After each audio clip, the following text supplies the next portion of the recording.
मी वयात आल्यापासून माझे काका सारखे आमच्या घरी येऊ लागले होते.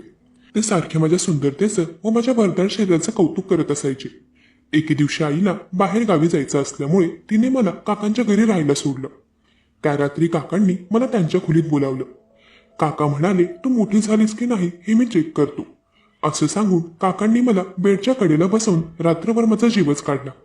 खरंच मी मोठी झाली होते, कारण काकांनी एकाच रात्री सलग चौथ्यांदा. माझी आई बऱ्याच वर्षांनंतर तिच्या जुन्या मित्रमैत्रिणींसोबत ट्रिपला गेली होती. 2 दिवसांनंतर ती घरी परतली. घरी येताना ती एकटी आली नव्हती. तिच्यासोबत तिच्या लहानपणीचा मित्रही होता. आईसोबत तिच्या त्या मित्राला पाहून माझ्या पायाखालची जमीनच सरकली होती, कारण आईचा मित्र व मी आम्ही दोघे एकमेकांकडे आश्चर्याने बघत होतो. ते दोघे घरात आले तेव्हा आईने काकांशी माझी ओळख करून दिली. ती म्हणाली, हा विनोद आहे, माझ्या लहानपणीचा मित्र. तोही या शहरात राहतो. तुला भेटवायला मी विनोदला घरी घेऊन आले. आईसमोर मी काकांसोबत हसले होते. जेव्हा ती किचनमध्ये चहा बनवायला गेली तेव्हा विनोद काकांकडे मी अगदी थक्क होऊन पाहत होते, कारण काही दिवसांपूर्वी मी त्यांच्याच मेडिकलमध्ये गर्भनिरोधक गोळ्या घ्यायला गेले होते. आई जेव्हा चहा घेऊन आली तेव्हा तिने विनोद काकांची ओळख द्यायला सुरुवात केली. आई म्हणाली, विनोदचं एक मेडिकल आहे. आईने मला त्यांचा परिचय देण्याआधी मला त्यांचा चांगला परिचय होता, कारण मी माझ्या कॉलेजजवळ असलेल्या विनोद मेडिकलमधून नेहमी मला लागणारी औषधे घेत असायचे. पण विनोद काका आईचे बालपणीचे मित्र आहेत हे मला माहीत नव्हतं. आई त्यांची ओळख करून देत होती तेव्हाच विनोद काका म्हणाले की मी साक्षीला चांगल्या प्रकारे ओळखतो. काका आईला सगळं काही खरं सांगतील ही भीती मला वाटू लागली. तेव्हा मी त्यांच्याकडे अगदी डोळे मोठे करून बघू लागले. त्यावर काका म्हणाले, माझं मेडिकल ज्या ठिकाणी आहे त्याच्या शेजारीच कॉलेज आहे. तिथे बऱ्याचदा मी साक्षीला पाहिलं आहे. काही वेळा तर ती डोकेदुखीची गोळी घेण्यासाठी मेडिकलमध्ये आली होती. पुढे ते म्हणाले, साक्षी, आता काही दिवसांपूर्वी तू जे मेडिसिन घेऊन गेली होतीस त्याचा तुला व्यवस्थित वापर करता आला ना? ते असं बोलताच आईने माझ्याकडे संशयित नजरेने पाहिलं. लगेचच तिने काकांना प्रश्न केला की विनोद, तू कुठल्या मेडिसिन बद्दल बोलत आहेस? त्यावर काकांनी गोष्ट फिरवली. ते म्हणाले, साक्षीला फारच डोकेदुखीचा त्रास होत होता, त्यामुळे ती माझ्या मेडिकलमध्ये आली होती. तेव्हा साक्षीने माझ्याकडे गोळी घेताच डोकेदुखी बंद होईल असं औषध मागितलं होतं आणि मी तिला त्यावर अगदी स्ट्रॉंग औषधी दिल्या होत्या. आई मला म्हणाली, साक्षी, तुझं डोकं दुखत होतं त्याबद्दल तू मला काही बोलली नाहीस. मला माझं खरं लपवण्यासाठी आईसोबत 17 खोटी बोलावे लागत होती. मी आईला सांगितलं ते मेडिसिन मी माझ्यासाठी नाही तर आमच्या टीचरसाठी घेतले होते. टीचरने मला ते घ्यायला पाठवलं होतं. विनोद काका आताही माझ्याकडे अगदी विचित्र नजरेने बघत होते. मी त्यांच्या मेडिकलमध्ये जेव्हाही जायचे तेव्हा ते माझ्याकडे खालून वरपर्यंत बघत असायचे. त्यांच्या मेडिकलमध्ये जाण्याचा माझाही नाईलाज होता, कारण ज्या औषधी इतर कुठेही मिळायच्या नाही त्या त्यांच्या मेडिकलमध्ये सहज उपलब्ध असायच्या. काहीच वेळात चहा पाणी घेऊन ते त्यांच्या घरी जायला निघाले. जाताना त्यांनी आम्हाला त्यांच्या घरी जेवणाचं आमंत्रण दिलं होतं. मी तर देवाचे आभार मानले की देवाने विनोद काकांचं तोंड बंद ठेवलं, नाहीतर आईला सगळं सत्य समजलं असतं तर माझी काही खैर नव्हती. आई व मी आम्ही दोघेच राहायचो. माझ्या आईने मला एकटीने वाढवलं होतं. मी लहान असतानाच माझ्या बाबांचा अपघात झाला होता. त्यानंतर आईने लग्न केलं नव्हतं. कॉलेजमध्ये माझ्या मैत्रिणीच्या भावासोबत माझं अफेअर होतं आणि फार कमी वेळात आम्ही दोघे एकमेकांच्या फार जवळ आलो होतो. कमी वयात माझ्याकडून नको त्या गोष्टी झाल्या होत्या. त्याचे परिणाम मला आता भोगावे लागत होते. मी माझ्या प्रियकराकडून गरोदर झाले होते. मी गरोदर असण्याबद्दल कुणाला सांगितलं तेव्हा तर त्याने माझ्यासोबत ब्रेकअप केलं. तो म्हणाला, मला एवढ्या लवकर बाळाचा ताप नकोय, अजून तर मला माझी कॉलेज लाईफ जगायची आहे. एवढ्या लवकर हे मूल बाळ आणि लग्न वगैरे यात मला पडायचं नाही. कुणाल मला ते बाळ पाडायचं म्हणाला होता. मी तर त्याच्यासोबत लग्न करायच्या तयारीत होते, पण त्याने ऐन वेळेला हात वर केले होते. तो तर काही दिवसांसाठी बाहेर गावी निघून गेला होता. तो माझा फोनही रिसीव्ह करत नव्हता. माझ्या एका मैत्रिणीच्या मदतीने मला त्या गोळ्यांबद्दल माहीत झालं होतं, ज्या की मी विनोद मेडिकलमधून घेऊन आले होते. माझ्या मागचा एक ताण संपला नव्हता तोच विनोद काका थेट माझ्या घरापर्यंत शुभचिंतक म्हणून आले होते. माझ्या मजबुरीचा गैरफायदा विनोद काका अशा प्रकारे घेणार होते याचा मला जराही अंदाज नव्हता. रविवारच्या दिवशी मी आईसोबत विनोद काकांच्या घरी जेवणाला गेले होते. संध्याकाळी आम्ही त्यांच्या घरी गेलो. त्यांच्या घरी त्यांची बायको आणि एक 15 वर्षांची मुलगी होती. त्यांचा मुलगा तर अजून फार लहान होता. त्यांच्या मुलीचं नाव चिमू होतं. ती फार गोड होती. ती तर काहीच वेळात माझ्यासोबत रमली होती. विनोद काकांची बायको जया काकीही स्वभावाने फार साधी भोळी होती. त्यांच्या घरी गेल्याच्या काही वेळानंतर चिमू मला तिच्या आईबाबांच्या खोलीत तिचा व्हिडिओ गेम दाखवण्यासाठी घेऊन गेली. तिने मला गेम खेळायला खुर्चीवर बसवलं व ती तिचा आईचा मोबाईल घेण्यासाठी बाहेर गेली. तेवढ्या वेळातच विनोद काका त्यांच्या खोलीत आले. अचानक मागून येऊन त्यांनी माझ्या खांद्यावर हात ठेवला व त्यांचा हात माझ्या खांद्यावरून फिरवत ते बोलू लागले की साक्षी, तू फार पुढे गेली आहेस. याबद्दल तुझ्या आईला अजून काही माहीत नाहीये. ते तिला सांगावं हाच विचार मी करत होतो.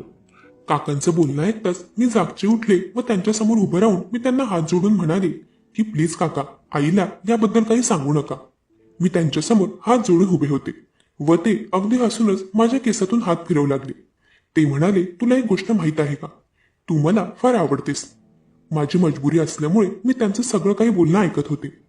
पुढे ते म्हणाले, जर तुझी सत्यता मी तुझ्या आईला सांगू नये असं तुला वाटत असेल तर त्यासाठी तुला मला खुश ठेवावं लागेल. आता तू मोठी झाली आहेस. मी काय बोलत आहे याबद्दल नक्कीच तुला समजलं असेलच. मला त्यांचं बोलणं समजलंही होतं आणि नाहीही. मी त्यांना स्पष्टच विचारलं की तुम्हाला नेमकं काय म्हणायचं आहे. त्यावर काका म्हणाले, तुला तुझ्या बॉयफ्रेंड प्रमाणे मलाही खुश करावं लागेल. काकांचं बोलणं ऐकून तर माझ्या पायाखालची जमीनच सरकली होती. ते माझ्या आईचे लहानपणीचे मित्र होते. त्यांनी त्या नात्याचा विचार करून तरी बोलायला हवं होतं. ते कधी असंही बोलतील असं मला वाटलं नव्हतं. त्यांचं बोलणं ऐकून मी त्यांचा हात झटकला व तिथून बाहेर निघाले. मला तर त्यांच्या घरात पाणी प्यायची इच्छा होत नव्हती, पण आईसमोर नाईलाजास्तव मला तिथे जेवण करावं लागलं.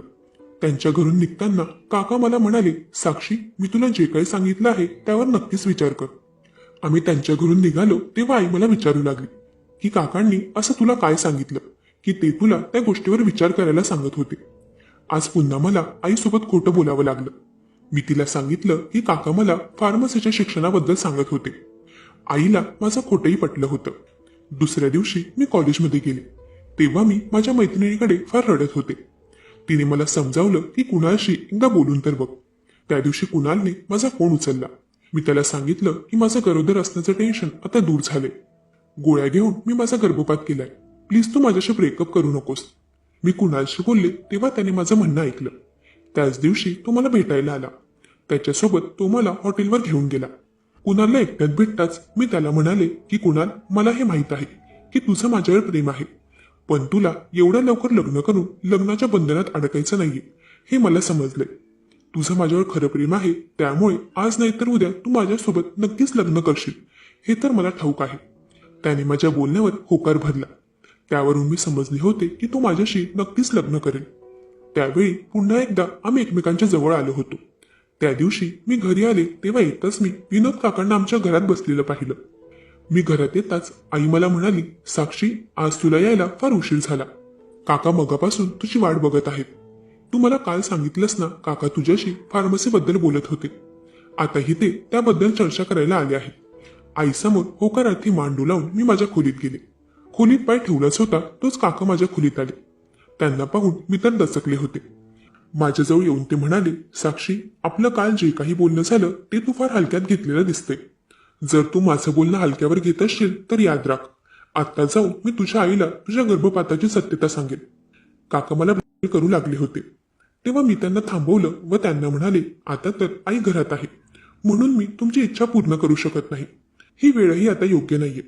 त्यावर काका म्हणाले, तू कसली चिंता करू नकोस. वेळ, ठिकाण सगळं काही मी व्यवस्थित जुळवून आणेन. फक्त मला माझ्या वेळेत तू जवळ हवी आहेस. आता तर मला काकांची फार भीती वाटू लागली होती. ते माझ्या खोलीतून बाहेर जाताच मी खोलीचा दरवाजा बंद केला व कुणालला फोन केला.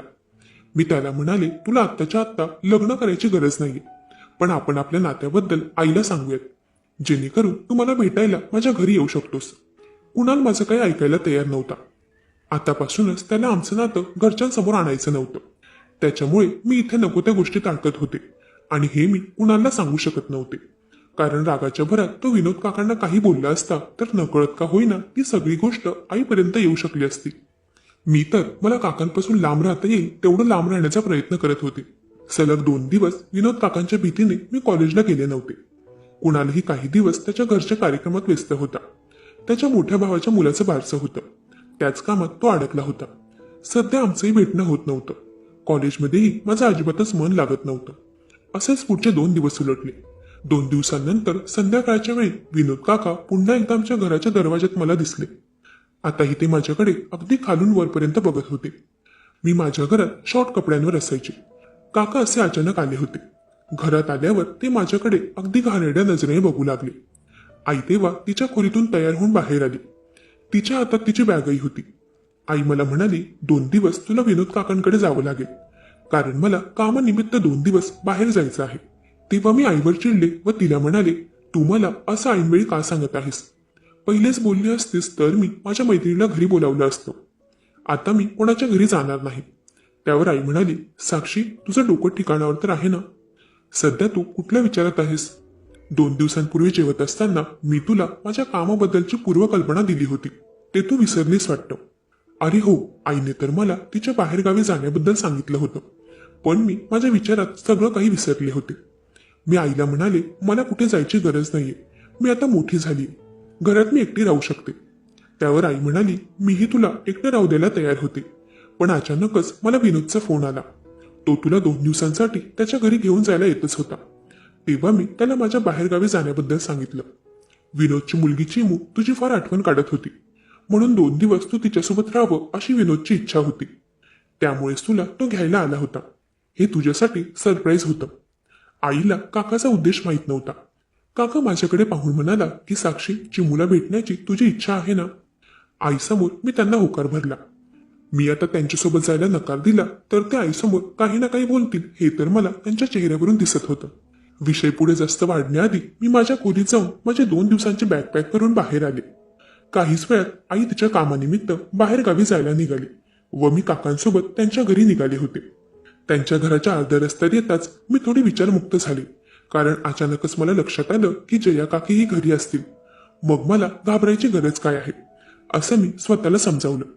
पण त्यांच्या घरी मला फक्त त्यांची 12 वर्षांची मुलगी चिमू दिसली. मी त्यांना जया काकीबद्दल विचारलं. त्यावर ते म्हणाले, जया तर काही दिवसांकरता तिच्या माहेरी गेली आहे. मुलगा अजून फार लहान आहे म्हणून ती त्याला सोबत घेऊन गेली. आता तर मला काकांच्या नजरेत खोट दिसू लागली. म्हणजे ते पूर्वतयारी करून मला घ्यायला आले होते. तर त्या रात्री मी चिमूच्या खोलीत झोपले होते. अचानकच काका तिथे आले. चिमू तर मगाशीच माझ्या शेजारी झोपी गेली होती. चिमूला झोपलेलं पाहून काकांनी मला त्यांच्या खोलीत बोलावलं. अगदी घाबरतच मी त्यांच्या खोलीत गेले. मला बघताच काका माझ्या जवळ आले व म्हणाले, आज तर इथे फक्त तू आणि मीच आहे. तुझं प्रॉमिस पूर्ण करायची आज वेळ आली आहे. हळूहळू ते माझ्या फारच जवळ येऊ लागले. मला तर त्यांची नजरही टोचू लागली होती. माझ्या सुंदरतेचं कौतुक करायला त्यांनी सुरुवात केली. ते म्हणाले, साक्षी, तू फार सुंदर आहेस आणि त्यातल्या त्यात भरदार शरीराचीही. कुणाला तुला अजिबात शोभत नाही. त्याला सोडून तू कायमची माझी हो. काकांचं बोलणं मला अजिबात पटलं नव्हतं. मी त्यांना म्हणाले, तुम्ही माझ्यासोबत जे काही करत आहात ते तुम्हाला अजिबात शोभा देत नाहीये, पण तरीही तुम्हाला नको त्या गोष्टी करायच्या आहेत. तुम्हाला जे करायचं आहे फक्त तेवढ्या पुरताच तुमच्या मर्यादा ठेवा. कुणालबद्दल एकही शब्द मी ऐकून घेणार नाही. काकांनी त्यांच्या कपाटातून एक गोळी काढली व त्यांनी ती माझ्या हातात ठेवली. ते म्हणाले, तू आता तयार आहेस तर मीही या मोहक शरीराचा आनंद घ्यायला फार आतुर झालोय. काकांनी मला ती गोळी घ्यायला सांगितली. त्यांना मी त्या गोळीबद्दल विचारलं. त्यावर ते म्हणाले, तुला गर्भपात करून अजून 15 दिवसही झाले नाहीये, त्यामुळे तुझं शरीर अजूनही कमजोर असेल. या गोळीने तुला थोडी ताकद मिळेल असं सांगून काकांनी मला ती गोळी घ्यायला सांगितलं. पण मी ती गोळी घेत नव्हते. माझा नकार पाहून ते म्हणाले, तू अजिबात चिंता करू नकोस. माझं स्वतःचं मेडिकल आहे. काही गोष्टी करण्यापूर्वी आणि झाल्यानंतर कुठल्या मेडिसिन घ्यायच्या हे मला सगळं माहीत आहे. तुझ्या बॉयफ्रेंड प्रमाणे मी तुला गरोदर करणार नाही आणि झालीस तरी त्यातून मी एका झटक्यात तुला बाहेर काढेन. ते एवढं बोलूनही मी त्यांनी दिलेली गोळी घ्यायला तयार नव्हते. तेव्हा त्यांनी माझा हात पकडून मला त्यांच्याजवळ ओढलं. त्यांनी माझा हात पकडताच माझा हात दुखू लागला होता. हात दुखताच माझ्या तोंडून आवाज बाहेर पडला. काका म्हणाले, अजून कुठे मी तुझा हात पकडला आहे आणि तेही तुला सहन होत नाहीये, मग बाकी गोष्टी तू कशा सहन करशील? तुझ्या काळजीपोटी मी तुला ही मेडिसिन दिली आहे. माझ्यावर विश्वास ठेव आणि बिंदासपणे मेडिसिन घे, कारण यावेळी तुझ्यापेक्षाही जास्त मला तुझी काळजी आहे. मी समजले होते की काकांच्या व कुणालच्या वयात फरक तर होता. कुणाल कुठे 25 वर्षांचा आणि काका 40 वर्षांचे. त्यांनी साधारण माझा हात पकडला तेही मला सहन झालं नव्हतं. काहीच वेळात मला काय काय सहन करायचं होतं या विचारानेच माझं मन तुटू लागलं होतं.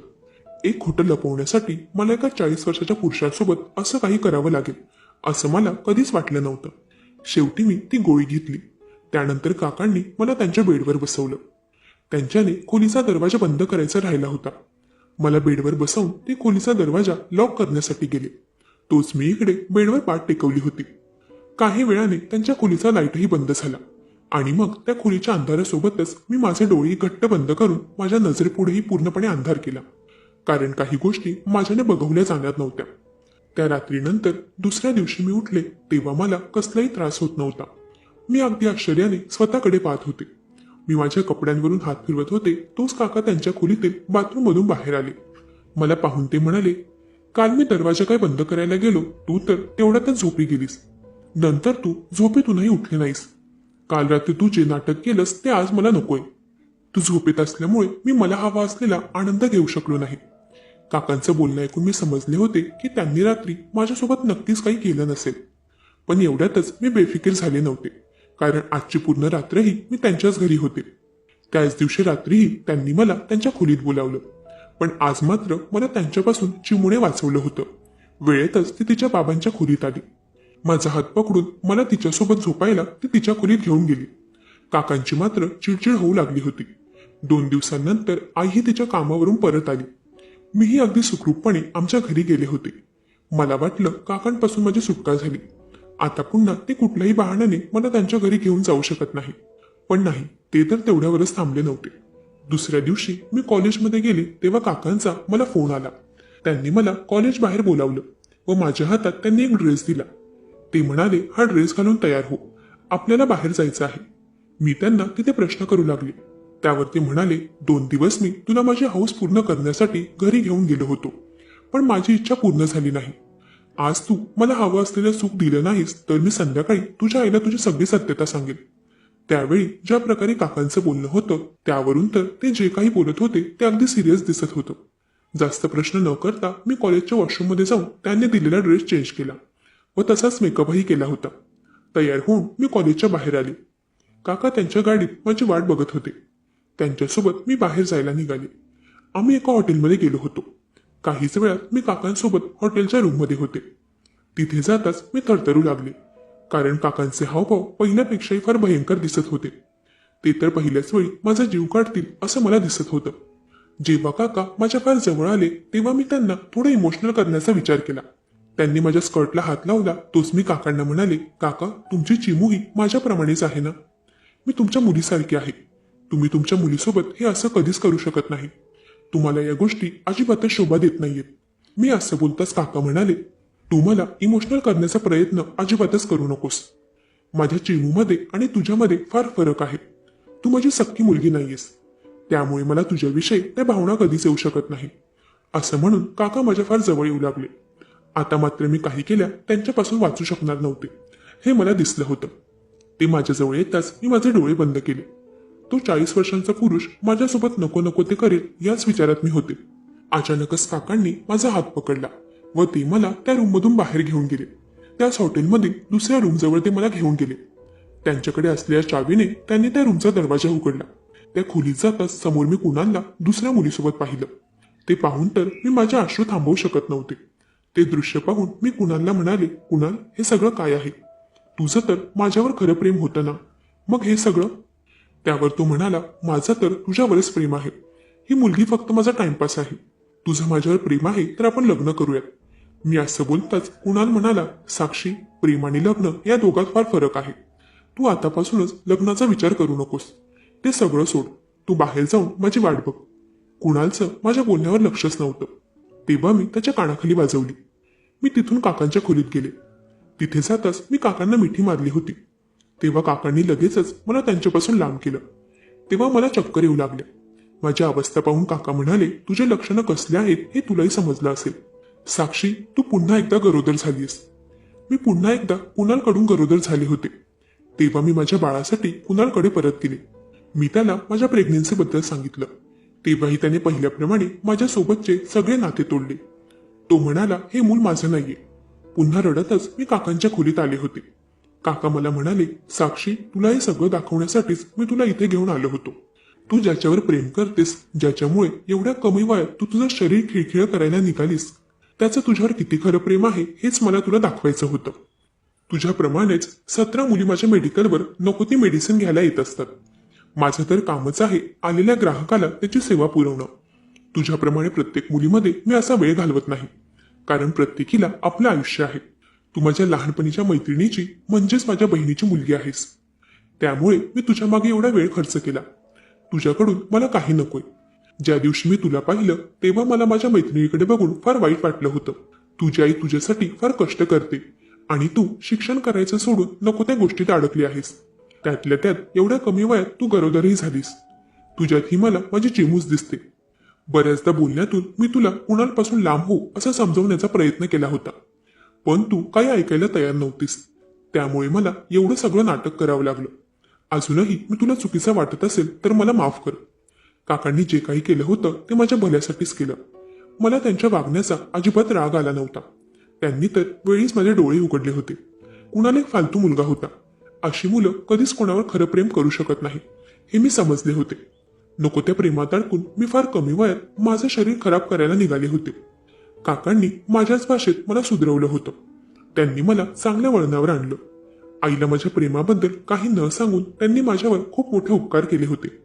आईला मी काय केलं आहे याबाबत माहीत झालं असतं तर तिचं मन तुटलं असतं. त्या दिवसांनंतर मी कोणत्याही मुलावर प्रेम केलं नाही. जो प्रेमाच्या नावाखाली लग्नाआधी शरीराची मागणी करतो तो मुलगा कधीच खरं प्रेम करू शकत नाही. ही सगळ्यात मोठी शिकवण मला मिळाली होती.